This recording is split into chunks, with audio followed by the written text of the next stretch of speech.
자, 요양병원에서 정말 가장 흔하면서도 때로는 치명적일 수 있는 사고, 바로 낙상입니다. 오늘은 그냥 조심하세요 하는 차원을 넘어서 환자를 안전하게 지키는 이 체계적인 시스템, 낙상 예방 활동 표준을 제대로 한번 파헤쳐 보겠습니다.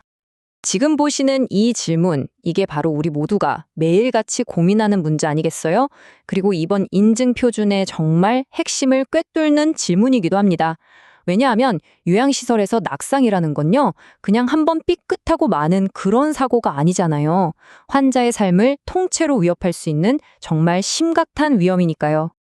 그래서 오늘은요, 환자 한 분이 딱 입원하는 그 순간부터 시작해서 병원 생활 내내 이 안전망이 어떻게 만들어지는지 그 과정을 쭉 따라가 볼 거예요. 총 6단계로 나눠서 체계적으로 한번 살펴보겠습니다. 자, 그럼 첫 번째. 도대체 우리가 왜 이렇게까지 낙상 예방에 집중해야 할까요?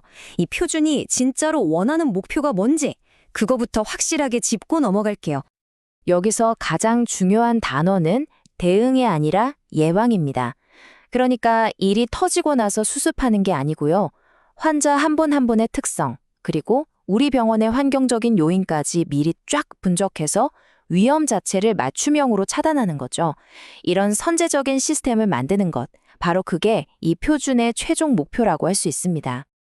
자, 그럼 모든 예방 활동의 첫 단추, 바로 평가입니다.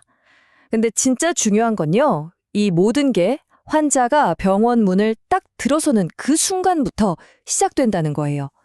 그럼 그 첫 단계가 어떻게 이루어지는지 한번 자세히 들여다볼까요? 모든 낙상 예방 계획은 바로 이 한 가지, 철저한 초기 평가에서 시작됩니다.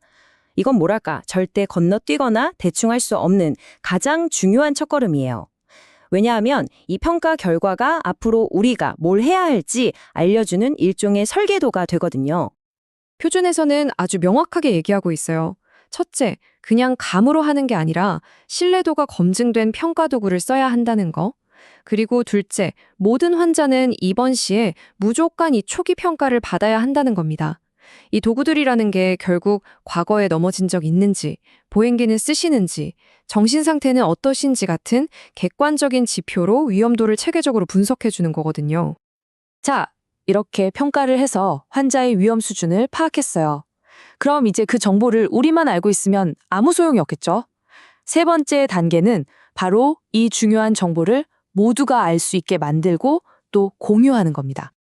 그래서 핵심은 이거예요. 의사나 간호사뿐만 아니라 물리치료사 선생님, 환자 이송을 돕는 분까지 정말 환자 마주치는 사람이라면 누구든지 딱 보고 아, 이분은 낙상 고위험군이시구나 하고 바로 알아챌 수 있어야 한다는 거죠. 좋아요. 위험도 파악했고 모두에게 알렸습니다. 그럼 이제 뭘 해야 할까요? 바로 행동으로 옮겨야죠. 환자 주변에 진짜 튼튼한 안전 보호막을 만들어주는 겁니다. 이 두 모습 정말 극명한 차이를 보여주죠. 왼쪽은 이건 뭐 그냥 사고 나기만을 기다리는 환경이나 다름없어요. 그런데 오른쪽을 보세요. 정말 사소해 보일 수 있지만 침상 난간 하나 제대로 올리고 휠체어 바퀴 딱 잠가놓고 호출벨 손 닿는 곳에 두는 것만으로도 완전히 다른 안전한 환경이 만들어지는 겁니다. 이 작은 차이가 정말 큰 결과를 만드는 거예요. 그리고 또 중요한 게 이게 우리 의료진만의 노력으로 끝나는 게 아니라는 점입니다. 환자분과 보호자분들도 안전을 지키는 아주 중요한 파트너예요.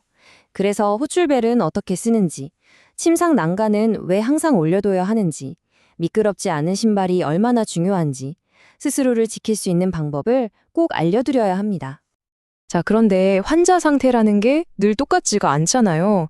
어제는 괜찮으셨는데 오늘 약이 바뀌거나 갑자기 컨디션이 안 좋아지면 낙상 위험도도 확 올라갈 수 있거든요. 바로 이 지점 때문에 딱 한 번 평가하고 끝! 이게 아니라 계속해서 재평가를 하는 게 정말 중요합니다. 한번 아주 흔한 예를 들어볼까요? 환자분께 잠을 잘 주무시라고 새로운 진정제 계열 약물이 처방됐다고 생각해보세요. 자, 그럼 어떤 일이 생길 수 있을까요? 이 약 때문에 좀 어지러우실 수도 있고 약간 혼란스러워 하실 수도 있겠죠? 그럼 당연히 낙상 위험은 이전보다 높아질 수밖에 없습니다. 바로 이 지점입니다. 그래서 핵심은 뭐냐? 이렇게 상태에 변화가 생겼을 때 즉시 재평가를 해야 한다는 겁니다. 이게 바로 놓치면 안 되는 가장 중요한 포인트예요. 그러니까 정기적으로 하는 건 기본이고요. 약이 바뀌었을 때, 갑자기 의식이나 인지 기능이 떨어졌을 때, 그리고 안타깝지만 낙상이 한번 발생했을 때, 바로 이럴 때가 멈춰서서 다시 위험도를 점검하고 계획을 수정해야 하는 순간들인 거죠. 이게 바로 살아있는 안전 시스템 아니겠어요?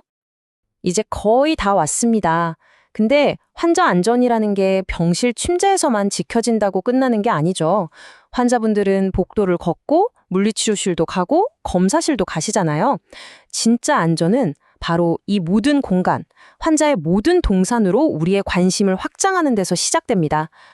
다시 말해서 환자 이송 경로, 복도, 외래진료실, 검사실, 물리치료실, 그러니까 환자분이 갈 수 있는 병원 내 모든 곳에서 이 낙상 예방 활동이 이루어져야 한다는 겁니다. 예외는 없어요. 결국 이 한 문장이 오늘 내용 전체를 관통하는 철학인 것 같아요. 평가하고, 행동하고, 재평가하라. 낙상 예방은요, 한 번 하고 끝내는 숙제가 아니라 계속해서 움직이는 살아있는 관심의 과정이라는 뜻이죠. 자, 오늘 쭉 살펴본 것처럼 낙상 예방은 결국 평가하고 조치하고 다시 평가하는 이 순환을 계속 반복하는 겁니다. 진짜 안전은요, 문제가 생기기 전에 위험을 먼저 찾아내서 없애는 것에서 시작되잖아요. 그럼 이제 이 질문에 한번 답해 보세요. 지금 여러분이 계신 곳에서 가장 큰 환경적 위험 딱 한 가지는 뭔가요? 그리고 그걸 해결하기 위해 내일 당장 뭘 할 수 있을까요? 한번 생각해 보시면 좋겠습니다. 들어주셔서 감사합니다.